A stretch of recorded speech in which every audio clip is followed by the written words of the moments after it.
Welcome back. നിയമസഭയിൽ അടിയന്തര പ്രമേയ ചർച്ചയ്ക്കിടെ രാഹുൽ മാങ്കൂട്ടത്തിൽ MLA-ക്കെതിരായ പരാതികൾ പരാമർശിച്ച് ഭരണപക്ഷം.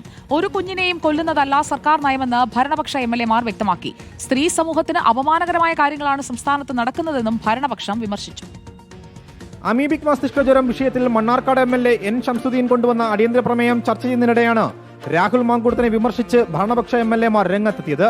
ശിശുഹത്യയിൽ പാപബോധം തോന്നാത്തവർക്കൊപ്പം ഇരിക്കുന്നവർക്ക് സ്ത്രീയായ മന്ത്രിയെ ആക്ഷേപിക്കുന്നതിൽ ആനന്ദം തോന്നുമെന്നായിരുന്നു റാന്നി MLA പ്രമോദ് നാരായണന്റെ വിമർശനം. ശിശുഹത്യയിൽ ഒരു പാപബോധവും തോന്നാത്തവർക്കൊപ്പം ഇരിക്കുന്നവർക്ക് ഒരു സ്ത്രീയായ മന്ത്രിയെ അധിക്ഷേപിക്കുന്നതിൽ ആനന്ദം തോന്നും എന്നതിൽ ഞങ്ങൾക്ക് അത്ഭുതമില്ല.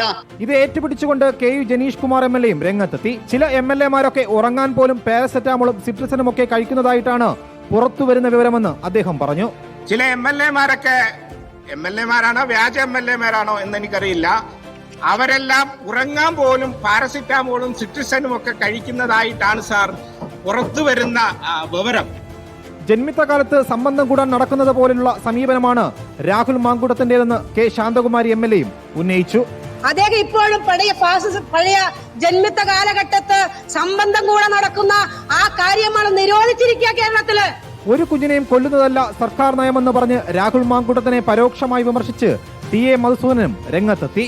കോൺഗ്രസിൽ നിന്ന് സസ്പെൻഡ് ചെയ്യപ്പെട്ട രാഹുൽ മാങ്കൂട്ടത്തിൽ തിങ്കളാഴ്ച നിയമസഭയിലെത്തിയത് പാർട്ടിയെ വിട്ടിലാക്കിയിരുന്നു. റിപ്പോർട്ടർ, തിരുവനന്തപുരം.